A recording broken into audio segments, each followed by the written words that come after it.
వెళ్తాను అత్తయ్య గారు. అవునవును, వెళ్ళు వెళ్ళు, పార్టీ పనులు చాలా ఉన్నాయిగా. అవునక్క, బాగా గుర్తు చేసావు. అసలు ఆగమేఘాల మీద నేను వచ్చిందే అందుకు. అమ్మా జయంతి, ఆరోగ్యం కుదుటపడి ఇన్నాళ్ల తర్వాత ఇంటికొచ్చావు. వచ్చి రావటంతోనే ఈ పార్టీలన్నీ ఇంత హడావుడి పెట్టుకోవడం ఎందుకమ్మా? చేదాటకు ముందే కొన్ని పనులు వేగంగా చేసేయాలి అత్తయ్య గారు. అంటే సూర్య చేజారిపోతాడేమోనని భయం. సూర్య లాంటి వాడు కాదు కదమ్మా. ఏమో అత్తయ్య, వాడి మీద నాకు నమ్మకం ఉండడం లేదు. జయంతి, తల్లివి నువ్వే వాడిని నమ్మపోతే ఎలా చెప్పు? వాడి మనసు ఎక్కడ మారిపోతుందో అని చెల్లి భయం అత్తా. చెల్లి భయంలో న్యాయం ఉంది కదత్తా. అలాగని వాడి మనసుకి ఇష్టం లేని పని చేయమడం భావ్యం కాదు కదా రాజీ. ఇలాంటి విషయాల్లో వాళ్లకు వాళ్ళు అంగీకరించాలి కానీ ఒత్తిడి చేయడం మంచిది కాదు జయంతి. కానీ అసలు వాడి ఇష్టాలేంటో తెలుసుకోవాలి కదా జయంతి. వాడికి ఏమి ఇష్టమో ఎవరంటే ఇష్టమో మీకు తెలియదు కాదుగా. ఏదైనా సరే వాణ్ణి సంప్రదించకుండా ఈ రకంగా పార్టీలు అవి పెట్టుకోవడం మంచిది కాదనిపిస్తోందమ్మా. తల్లిని, నా మాటకి వాడు ఏనాడైనా విలువిచ్చాడా? అదేనమ్మా పొరపాటు. వివరంగా చెప్తే ఏ విషయాన్నైనా అర్థం చేసుకుంటాడు. ఆ స్థాయి దాటిపోయింది. ఇక వాడిష్టానికి వదిలే ఆలోచన నాకు లేదత్తయ్య గారు. అవునవును, వాడిష్టానికే వదిలేస్తే కథ మళ్ళీ మొదటికొస్తుందత్తా. అన్నీ కుదిరాక అత్త వేలు పెట్టి చెడగొట్టిందన్నట్టు నీకా చెడ్డ పేరెందుకత్తా? శామ్ తో సూర్యకేటు పెళ్లి రాసిపెట్టలేదు. పోనీ చెల్లి కోరిక ప్రకారం సూర్య నా సామాన్యకిచ్చి పెళ్లి చేస్తే పోలా? హడావిడి నిర్ణయాలు తీసుకోవడానికి, తొందరపడి పెళ్లి కుదుర్చుకోవడానికి ఇదేవి చిన్న విషయం కాదే. పెళ్ళమ్మా, పెళ్ళంటే మాటలు కాదే, 100 ఏళ్ల పంట. మనసులు కలవని మనుషుల్ని ముడిపెట్టడం వల్ల ఏం ప్రయోజనం ఉండదు. ఇవాళ నీ ఆరోగ్యం బాగాలేదని నీ మాట విని నీ కోసం నీ ఇష్ట ప్రకారం చేస్తే రేపు సూర్య సుఖంగా ఉండగలడా? సంతోషంగా అమ్మాయితో కాపురం చేయగలడా? ఇవన్నీ ఆలోచించాలమ్మా. అయితే ఏమంటారు అత్తయ్య గారు? ఒకసారి వద్దు అనుకున్న సంబంధమే మళ్ళీ చేసుకోమంటారా? అలా చేయొద్దు చెల్లి. ఒకవేళ నువ్వు మనసు చంపుకొని చేసినా తర్వాత మళ్ళీ నువ్వు అనారోగ్యం పాలవుతావు. మళ్ళీ రోజుకి 25,000 ఖర్చు. అంటే డబ్బు గురించి కాదు, నీ ఆరోగ్యం గురించి చూసుకోమని చెప్తున్నాను. ఒక మాట అడుగుతాను, ఏమనుకోరుగా అత్తయ్య గారు? వాడి కోసం, వాడి సంతోషం కోసం ఆలోచించు అని నాకిన్ని మాటలు చెప్తున్నారు. కానీ ఏనాడైనా మీ అమ్మ బాధపడుతుంది, మీ అమ్మకి నువ్వు శామ్ని చేసుకోవడం ఇష్టం లేదు, అమ్మ మాట వినరా అని ఒక్క మాట మీరు సూర్యకి చెప్పారప్పుడేనా? సూర్య మీ మాట వింటాడు కదా అత్తయ్య. ఏ ఒక్క మాట వాడితో చెప్పొచ్చు కదా. వాడితో చెప్పరు, నువ్వు మాత్రం తగ్గు, ఆలోచించు అని అంటారు. పెద్దవారుగా మీరెలా చేయటం బాగుంది అత్తయ్య గారు. ఒక్కసారి ఒక విషయంలో ఒక నిర్ణయానికి వచ్చాక ఆ నిర్ణయం మార్చుకోవడం అంత తేలిక జయంతి. అదే మాట నేను చెప్తున్నాను అత్తయ్య గారు. సామాన్యుని కోడలిగా చేసుకోవాలని నేను ఒక నిర్ణయానికి వచ్చాను. నా నిర్ణయాన్ని నేను మార్చుకోలేను. అంతేకాదు అత్తయ్య గారు, వాడు పుట్టినప్పటి నుంచి స్కూలుకు వెళ్లే విషయం దాకా అన్ని విషయాలు మీరే చూసుకున్నారు. తల్లి మాట ఏ ఒక్కటి వాడు వెళ్ళలేదు. కనీసం వాడి పెళ్ళైనా నా ఇష్ట ప్రకారం జరగనివ్వండి.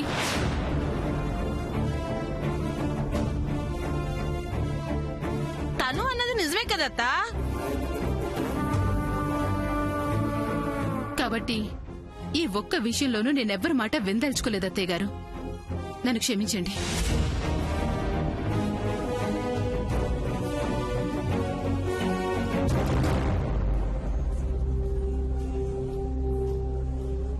విన్నావుగా అత్త, ఎంత ఖచ్చితంగా చెప్పి వెళ్తుందో.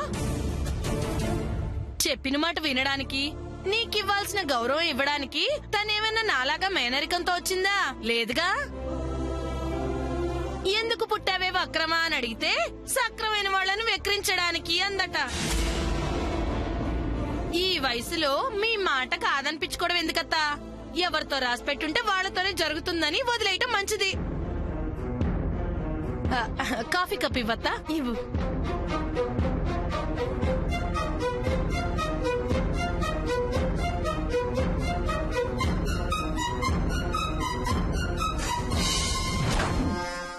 సో ఆ సమంత ముందు జయంతి నీతో అఫెక్షనేటివ్ గా మాట్లాడి ఆ సమంత హార్ట్ బ్రేక్ చేసిందన్నమాట జయంతి. అవును మామ్, అప్పుడు ఆ సమంత ఫేస్ చూడాలి, ఏడు ఒక్కటే తక్కువ. Very good. ఈ హాట్ మూమెంట్ లోనే పార్టీ చాలా గ్రాండ్ గా జరగాలి. జయంతి నిన్ను తన కోడలిగా అందరి ముందు అనౌన్స్ చేయాలి.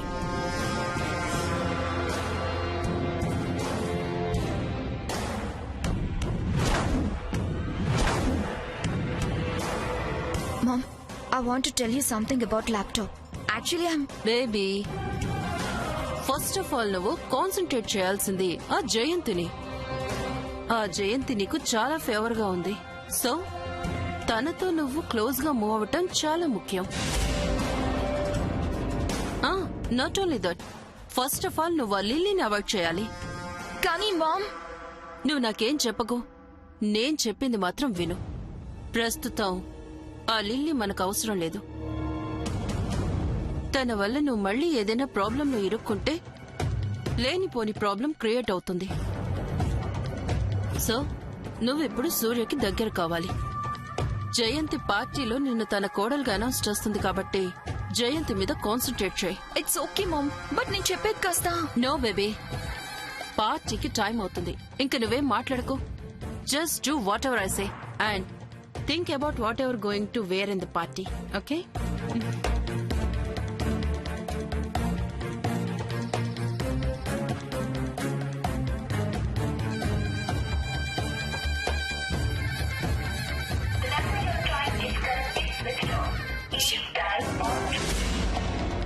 ఫోన్ స్విచ్ ఆఫ్ వస్తుంది. వీడెక్కడ చచ్చాడు? మమ్మీ, నువ్వు ఫ్రెష్ అవ్వు, నేను మళ్ళీ వస్తాను. Hi lily. వేర్ ఇస్ అభి? ఏమో ఏమో ఏంటి? అభి ఎక్కడ లిల్లీ? అతని గురించి నాకు అనవసరం. అదేంటి? అతనితో మాట్లాడటం కలవడం అన్ని కట్ చేయాలనుకుంటున్నాను. సో అతని గురించి ఇక నన్ను అడగొద్దు. ఫోలిష్ గా మాట్లాడకు లిల్లీ. లేదు సామాన్య, నేను స్ట్రాంగ్ డిసిషన్ తీసుకున్నాను. ఇదే మాట అభితో చెప్పావా? లేదు. ఎందుకని? తను అందుబాటులో లేడు. ఫోన్ చేసి చెప్పొచ్చుగా. స్విచ్ ఆఫ్ చేశాడు. తనకి పర్సనల్ గా ఈ విషయం చెప్పాలని తన రూమ్ కి కూడా వెళ్ళాను. తను లేడు. Room lock చేసుంది. సో ఇంక వాడి కోసం ట్రై చేయవా? అలాగే వదిలేస్తావా? వదిలేకేం చేయమంటావు? కలిస్తే ఏదో ఒకటి చెప్పి నాతో మాట్లాడి కన్విన్స్ చేస్తాడు. లిల్లీ, నీకు మ్యాటర్ అర్థం కావట్లేదు. దీన్ని ఇలాగే వదిలేస్తే చాలా పెద్ద ఇష్యూ అవుతుంది. ఏమవుతుంది? సపోజ్ వాడు సూసైడ్ అటెంప్ట్ చేస్తే?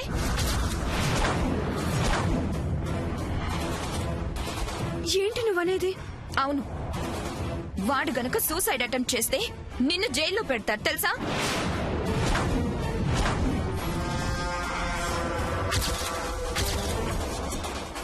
జైల్లోనా? జైలు అంటున్నావేంటి లిల్లీ?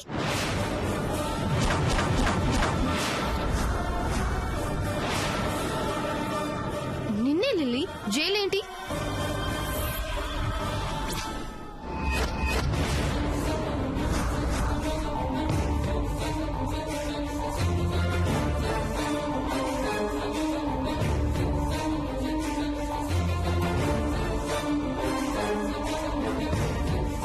ఏం జరిగిందో చెప్పు ప్లీజ్.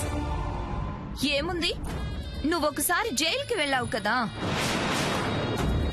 దాని గురించే చెప్తుంది. తను అలా చెప్తుంటే జాగ్రత్త, అలాంటి వాళ్ళతో క్లోజ్ గా మూవ్ అయినా ఫ్రెండ్షిప్ చేసినా ఏదో ఒక రోజు నువ్వు కూడా తనలాగే జైలుకి వెళ్తావు అని చెప్తున్నా. సామాన్య, నువ్వు చెప్తుంది కరెక్ట్ కాదు. నువ్వు జైలుకి వెళ్ళటం కరెక్ట్ కాదా? అది కాదు. ఇక్కడ జరుగుతున్న డిస్కషన్ ఒకటి, నువ్వు నాకు చెప్పింది ఒకటి. నోను, నీలాంటి 420 వాళ్లతో జాగ్రత్త అని చెప్తున్నాను. అయినా అంత జరిగి జైలుకి వెళ్ళొచ్చినా why are you staying here? అసలు హౌస్ లో అందరి ఫేస్ లో ఎలా చూడగలుగుతున్నావు? సామాన్య, మాట మార్చి లిల్లీ లైఫ్ తో ఆడుకోవద్దు. నోర్ ముయ్. క్రిమినల్ వి నువ్వు నా క్యారెక్టర్ గురించి మాట్లాడుతున్నావా? You have no right to talk about me. Truth will come out some day. ఏది, నువ్వు ఒక థీఫ్ అని, క్రిమినల్ అని ఇంట్లో వాళ్ళందరికీ తెలిసినట్టా? సామాన్య ప్లీజ్, ఏం జరిగిందో చెప్తే అది సాల్వ్ చేయటం ఎలా అనే విషయంలో నేను నీకు హెల్ప్ చేస్తాను. లుక్, నీ హెల్ప్ తో సేవ్ అయ్యే స్టేజ్ లో ఈ సామాన్య లేదు. అసలు ఏం జరిగిందని హెల్ప్ చేస్తానంటున్నావు? సామాన్య ప్లీజ్, నా మాట విను. ఏంటి నీ మాట వినేది? అసలు ఇక్కడ ఎలాంటి ప్రాబ్లం లేదు. అనవసరంగా లేనిపోని సీన్ క్రియేట్ చేయకు. నో, ఏదో జరిగింది. ఏం లేదని చెప్తున్నానుగా. మరి లిల్లీ ఎందుకు అలా వెళ్ళిపోయింది? నీ ఫేస్ చూసి నేను అడిగిన దానికి సమాధానం చెప్పకుండా ఎందుకు అలా వెళ్ళిపోయింది? నీ ఫేస్ చూడడానికే ఇంట్రెస్ట్ లేని లిల్లీ నీ క్వశ్చన్ కి ఆన్సర్ ఎందుకు చేస్తుంది? ఎలా చేస్తుంది? లిల్లీ మనసులో అలాంటి థాట్స్ ఏమీ లేవు. నువ్వు అనవసరంగా కల్పించుకు. ఆహా, అయితే లిల్లీ మళ్ళీ వచ్చి నీ ముందు ఫేస్ టు ఫేస్ నిలబడి I hate you, I don't want to see your face అని చెప్తే గానీ నీకు సాటిస్ఫాక్షన్ ఉండదా? సామాన్య, లిల్లీకి ఏమైనా జరిగిందా? నేను చూస్తూ ఊరుకోను. Mind it. ఏయ్, ఓవర్ యాక్షన్ చేయకు. ఆయన జైలుకు వెళ్ళొచ్చిన నీకు ఎవరిని క్వశ్చన్ చేసే అధికారం లేదు. Better don't interfere in others matters, okay?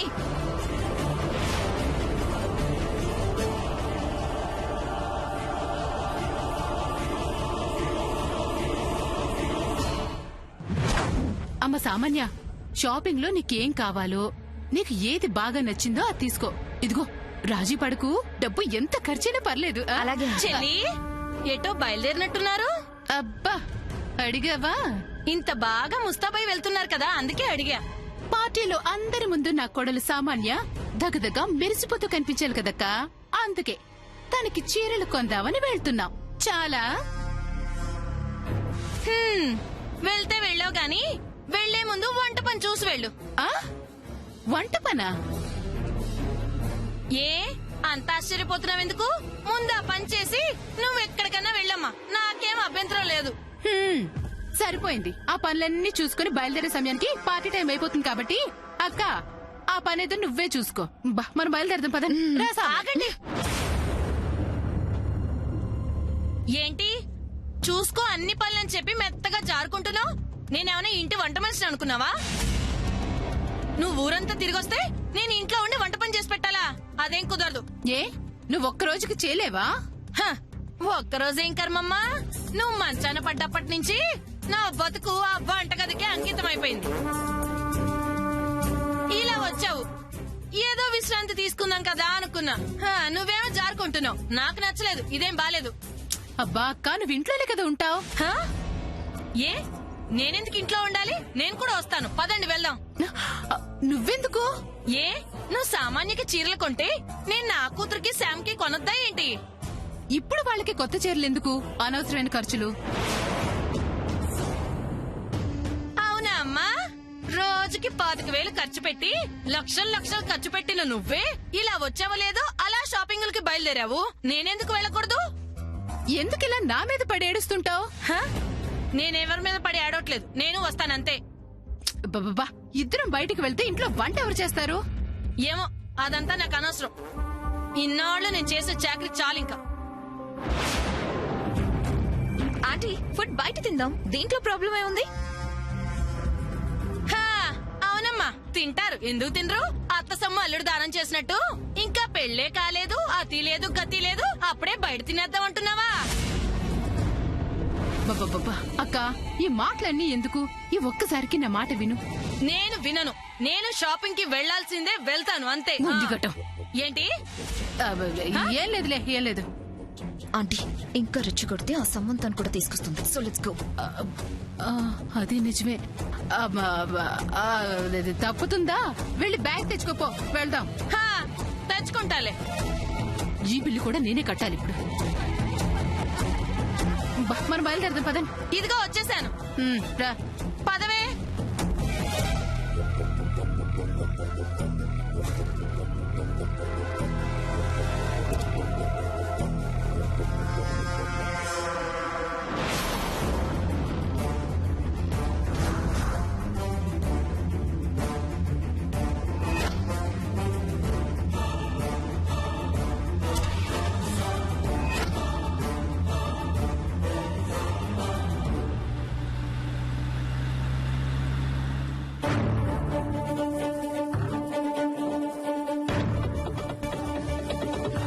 అదే నా డాటర్ ని నీ ఫియాన్సీగా అందరికి పరిచయం చేస్తారట.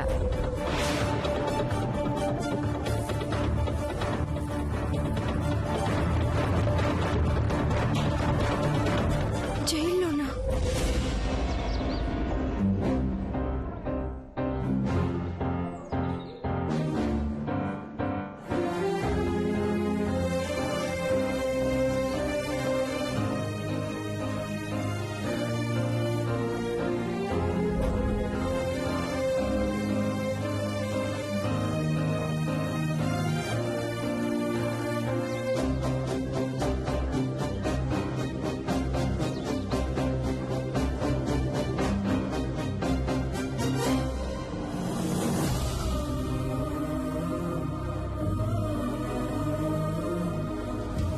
సముదినా, ఇంట్లో ఏం జరుగుతుందో తెలుస్తుంది కదా? తెలిసి కూడా ఇలా ఉంటే ఎలా ఫ్రెండ్? జీవితంలో ఒక నిర్ణయం తీసుకోవడానికి ఆలస్యం చేస్తే ఫైనల్ గా లైఫ్ లాంగ్ నష్టపోయేది నువ్వే సిస్టర్. సముదినా, నీకంతగా ఎక్స్ప్లెయిన్ చేసినా ఎందుకు ఇలా చేస్తున్నావు? తర్వాత ఏం జరిగినా అన్నయ్య చూసుకుంటాడు కదా. సముదినా, ప్లీజ్ ఈ సైలెన్స్ ని బ్రేక్ చేయి. పద్మను నన్ను ఒకటి చేయడానికి, మా ప్రేమను సక్సెస్ చేయడానికి, మా పెళ్లి కావడానికి నువ్వెన్నో కష్టాలు పడ్డావు సిస్టర్. ఎన్ని రిస్కులు తీసుకున్నావు? అలాంటిది నీ లైఫ్ విషయాన్ని ఎందుకు సీరియస్ గా తీసుకోవడం లేదు? ప్లీజ్ డోంట్ స్ట్రెస్ మీ. నేను చిన్నతకి మాటిచ్చాను. మాట తప్పి చిన్నతని హర్ట్ చేయలేను.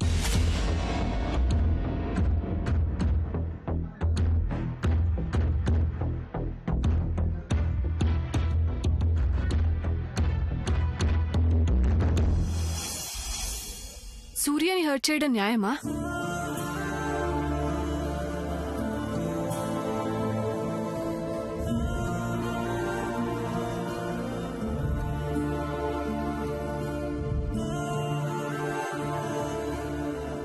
చెప్పు ఫ్రెండ్. ఏంటి చంద్ర ఈ టార్చర్? అసలు నేను తను ఒక డెసిషన్ తీసుకున్నాక ఎందుకు దాని గురించి ఇంత డిస్కషన్? ఏం డెసిషన్ తీసుకున్నావు sir?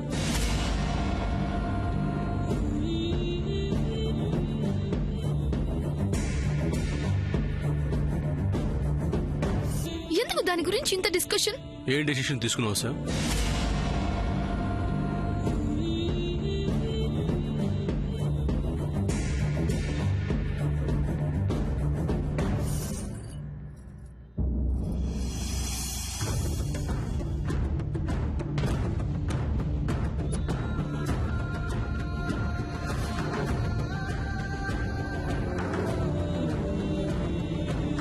Come on tell me, మనం తీసుకున్న డెసిషన్ ఏంటి? మ్యారేజ్ చేసుకుందామనే కదా. మనిద్దరం కలిసి తీసుకున్న డెసిషన్ అది ఒకప్పుడు. తర్వాత డెసిషన్ మారింది కదా. మారింది నువ్వు, నీ డెసిషన్. నేను అసలు మాట్లాడానా? నాకు మాట్లాడే అవకాశం ఇచ్చావా? మా అమ్మ నిన్ను ప్రామిస్ చేయమని అడిగింది. ఆ టైంలో కనీసం నన్ను అడిగావా? కనీసం ఆలోచించుకునే టైం ఇచ్చావా? నువ్వే తొందరపడి నా అభిప్రాయం తెలుసుకోకుండా నీకు నువ్వుగా మా అమ్మకు ప్రామిస్ చేసి ఎమోషన్ లో ఏదో చెప్పేశావు. అందులో నాకు బాగా ఉందా? నా తప్పుందా? నా అభిప్రాయం కానీ ఆలోచన కానీ ఉందా? చెప్పు శామ్.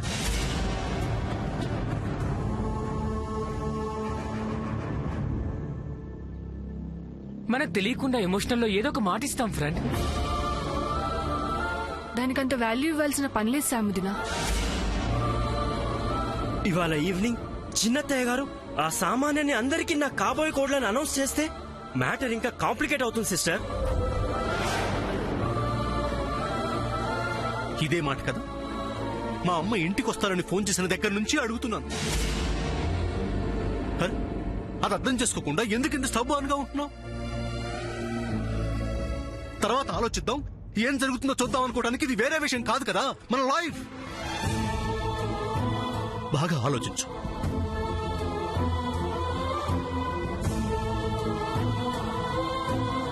సాముదినా, ఏం జరిగినా నీ వెనుక మేమున్నాం. అది దృష్టిలో ఉంచుకొని నీ నిర్ణయాన్ని మార్చుకో.